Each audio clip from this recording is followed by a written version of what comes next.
What's up, everybody? It's Alex from Heavy New York. We are back at the Kingsland in Brooklyn, and today we are here with Brandan of Bleeding Through. Thank you so much for your time today. Hey, no worries, man. Thanks for having me. Yeah, it's so awesome to have you here. You know, this is the first New York City show post hiatus, and people are welcoming you back with open arms. Yeah, man, it should be a good time. I mean, we didn't even get a chance to really come back and or get here in like 2013 when we were doing those shows before like our like kind of hiatus. The closest we came to New York City was like Jersey or Albany. We didn't even play a proper like New York City show. So it's been since like I think, man, like maybe like 2011 since we actually came like to New York City, and shows were always good. I mean, we always loved coming here, and we've never actually played Brooklyn. So like the actual like get here and like play this venue and stuff, and like we walked in and we're like, yeah, this is gonna be a really fucking good time, man. Definitely. Yeah, it's gonna be good.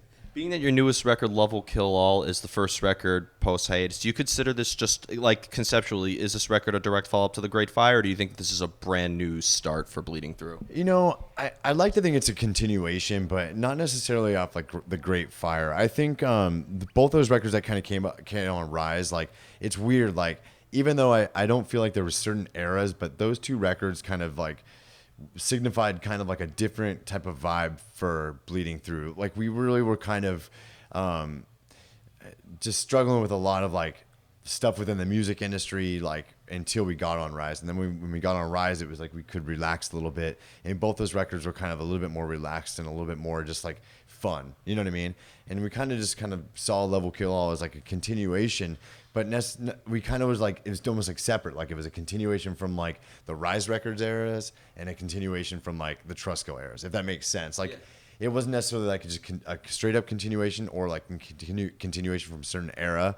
It was just like, I don't know, like I felt like it represented both eras really well. Definitely. You know, well, as somebody who listens to you, I could tell that, you know, this is off the new record or that's off of The Great Fire or even the self-titled record. It almost seems like you guys have always taken like a new approach to every album, right? We kind of do, and we try to always keep it like, we try to keep everything fresh, and we always want to maintain like what we do well and what we think we do well. And we do feel like an obligation to like our fan base to put a record out there that's gonna like make them proud of being like a fan of our band. You know what I mean? Like we do think of that. Whereas bands sometimes say like, oh, we don't really care. We write this music for ourselves. Like, yeah, we write this music for ourselves, but at the same time, like a lot of this is because of, you know, the scene that we play for. Like we owe a lot to the scene and the support that we've gotten from like people. So we want to give them a record that you know, they could be like stoked on, you know? Definitely. And I feel like, you know, with so many different sounds, I almost feel like your songs have many different vibes too. Like Death Anxiety, for instance, is like a completely different emotion than a song like City of the Condemned or something like that. I feel it's fair to say that like you guys feel many different emotions when writing music, and you don't really hold back in your emotional elements. No, right? not at all. Like we've never like held back kind of like from any sort of like emotional outlet with our music, and we've always just said from day one like we want to do our own thing, and like whether this song feels this way or this way, like whatever feels right is like what we're gonna do. You know, we've never written a song to like a certain formula or something that like that we may think is gonna get us like, you know, bigger or whatever. It's just like we write music to our emotions. We just write music solely to write music, and it's just kind of an honor to be able to like have people all over the world like want to like see that music, you know what I mean, and listen to that music. So it gives us the opportunity to still get to travel and play fucking live shows. And that's, I mean, dude, 20 years into doing this band, like if you could still do that, it's pretty fucking awesome. Definitely. Yeah. Being a vocalist, do you need to like hear music in order to come up with lyrics, or does a concept or a story ever help determine like the outcome of the music itself? It's weird. I'm kind of like both ways. Like sometimes if I just feel like in the mood to write, I'll write a whole bunch of lyrics, and or not necessarily lyrics, but just I'll write. And when I write as it flows. I never really have to, like, as soon as I have to like think, you know, 10 seconds, okay, what comes next? I cut it. So the way that I've always written is that I'll either go on a run and like just write a whole bunch of stuff, or sometimes I could hear a song and like musically, like instrumentally, and what I like to do is I hear a song, I listen to it again, and once I become familiar with the song, I listen to the song and I write as the song happens. And I do that about 3 different times, and it takes about, you know, I try to write each song under like about 30 minutes. Wow. And if I can't, like I just don't feel like it's flowing right, and I stop. Well, so you like to feel the same way when you finish a song as you do when you start Yeah. it to keep the emotion consistent. Yeah, I kind of like I let the actual song. I prefer to write to a song like a skeleton song, just because I can kind of feel the vibe off like the way like the tones of like the either the riffs or kind of like the beat and stuff like that. So I like to write off of that. I like to feed off of that. But some of my favorite songs I have just written as like words on a page, and then I heard the song and then I kind of like made it morph to that. Yeah, like nothing could be more heartbreaking than having the perfect set of lyrics and seeing how it goes like one or two syllables over the arrangement. Totally, and it's like, okay, well that sucks. Yeah. Now, do you like to leave the lyrics open to interpretation, or do you maybe try to get a listener to sort of maybe see things from your point of view in a way, or maybe inform them on a certain subject matter? I feel like for most of for the most part, it's open to interpretation. I mean, these songs mean a certain thing to me, but it might not mean a certain thing to someone else. Like, the same way as like listening to like a band, like the band that I really love is this band called Sigur Rós, who's like this, kind of atmospheric type band, and they sing in a made up language, and the whole thing is like left up to interpretation. And I think that's awesome because it really tries to pull from like what you're feeling at the moment and how you can kind of like transcribe that with the music that you're listening to, like how it coexists together. And I feel that like really gives you like a good, that's what's meaningful. Like, I mean, you shouldn't necessarily listen to a band because you like the technicality of the riffs or the intricacy of like the songs or even like the tones and stuff. You should kind of listen to music because you like the way it makes you feel, And yeah, I mean that's just my opinion. Most people like it. Most people do like music because like, oh, this part's heavy and they have a good guitar tone. You're like, okay, that's cool. Well, I mean, I think a good example like is Rage Against the Machine. Like it's obvious people know what they're singing about, but I was listening to that band at like 5 years old. I didn't know anything about the subject matters they were listening about. So I think in the end, it has to start with the music. If the music isn't, hitting people, I don't think they'll give a shit about the message. It needs to strike a nerve, and then if it does strike a nerve with you, then you're going to look deeper into the meaning of songs, and you're going to look deeper into the meaning of bands. Yeah. That's the thing. Like, I don't expect people when they hear Bleeding Through to just be like, okay, I'm in. It's like it's got to like strike some sort of nerve within yourself to make you want to dig deeper and then deeper and then deeper. And how deep you go is kind of like however you feed off that band. Like, some people might know us from a certain record, certain couple records, and then they stop. Some people might know us from all of our records. Some people might know us from all of our records and like 10 or 12 shows. Some people might know us from like all of our records, 10 or 12 shows, interviews, this and that, because they keep digging, you know what I mean? And that's just like the level of like support that we've had. And we find that actually like people tend to dig pretty deep with us. So that's cool. Absolutely. Now, as a lot of people know, you came into Bleeding Through from playing with 18 Visions, and what I was curious is because I know that with 18 Visions you were just playing guitar. Yeah, just playing guitar. Yeah, and now being a frontman, but is there maybe a similar creative energy that you channeled into Bleeding Through as you did with 18 Visions, or was it a completely separate mind frame altogether? My mind frame with 18 Visions was like, let's write music that's gonna like scare people. Let's write like aggressive stuff.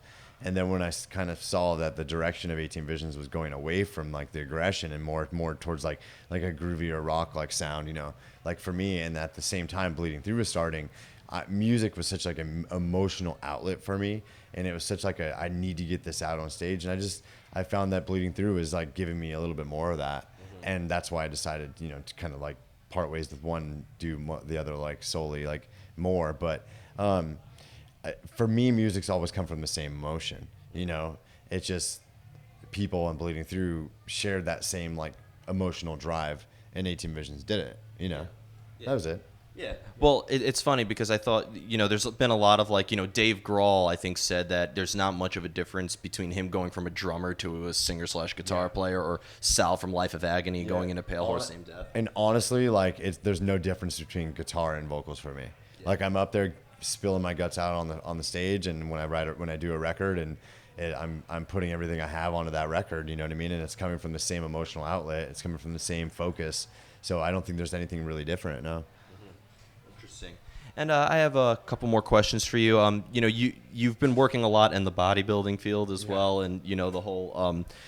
And what I was curious is there maybe a similar exercise element? Like, does maybe bodybuilding help you as a frontman at all? Like, I heard there's some physical exercises as a vocalist, or is that just a completely stupid question? I don't know if that's true, but I know that the same thing that I get out of like working out is the same thing to get out on a stage. Like this, it's a euphoric emotional release. Like whatever bullshit I'm going through during that day, and stresses and this and that, you put that, you know, when you're on stage, you scream that into a microphone. Like when I'm in the gym, I put that on a fucking barbell and I put it on my back, you know, and I lift it off of me. You know what I mean? It's like one of those things. And so, I mean, in that regard, I get the same thing. But I don't know if there's anything that's like, I mean, getting in good shape is getting in good shape, and you're always going to play better on stage if you're in better shape, and you're always going to be able to sing longer if you're in better shape.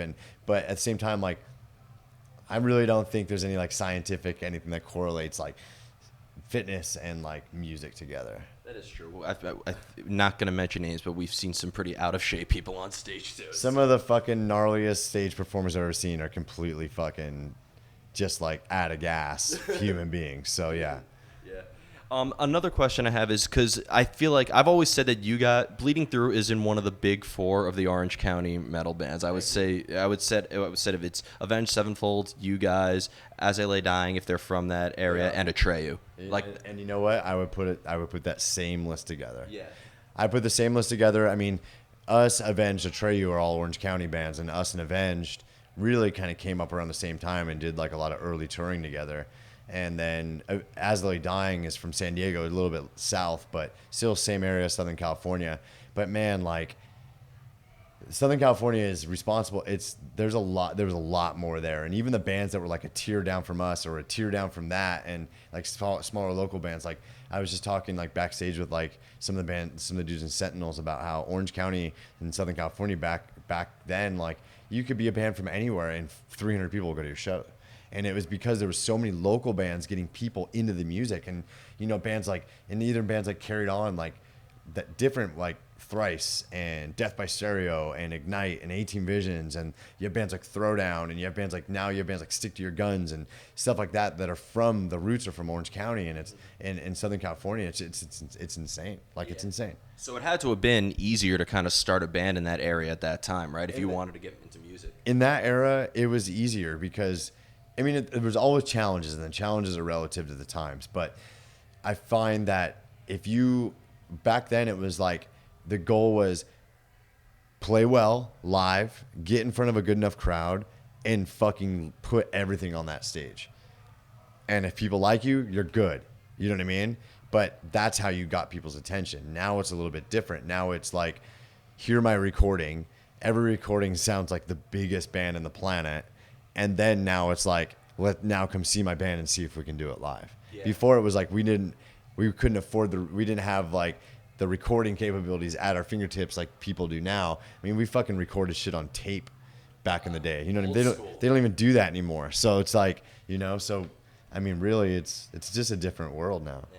And I've noticed if you look at like the earliest records of you guys or even 18 Visions or Avenged Sevenfold, As I Lay Dying, like there are a lot of things that tie together, but as every band kind of moved forward, they kind of went off and had their own distinct sound, I've noticed. They did. Everybody kind of broke off. I mean, and that just came with maturity and bands knowing what they wanted. Like, you know, Avenged Sevenfold always wanted to be that band that played fucking stadiums. You know what I mean? They just did. They and you know what? They had it, and they had that drive, and that's why they're where they're at. And, you know, 18 Visions, you know, they wanted to sort of be like more like a rock and roll, like more of like a adult, like alternative rock band and play into that space and be more of like an active rock radio band, because that's what they listen to the most. And, you know, Throwdown went and did their own thing, and Atreyu kind of went their own like weird, like pop-ish sort of like hardcore-ish way. And Bleeding Through always wanted to be a fucking heavy band. We always wanted to be metal. We always wanted to be like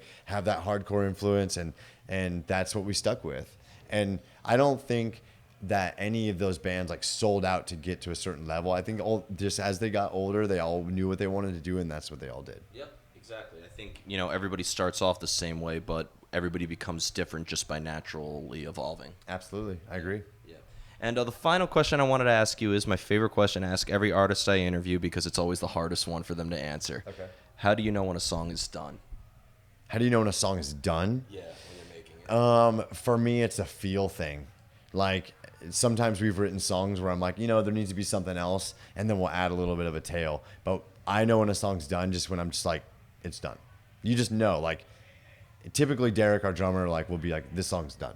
Like this, we don't need to put any more on this. You know. I mean, fair enough. Yeah, I mean, I think you're the 40th artist to say it's a feel thing. So. Yeah, it's a feel thing. It really is. Yeah. It really is. Best answer I got is when I get the final mix back.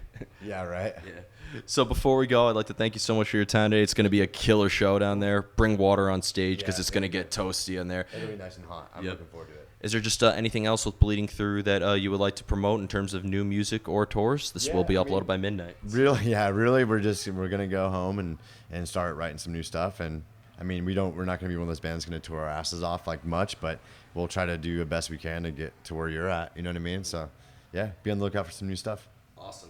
Well, thank you so much. Thank you, man. Appreciate it. Everybody, Brandan of Bleeding Through, Love Will Kill All. Pick that up if you haven't already. This is Alex from Heavy New York. We'll see you next time.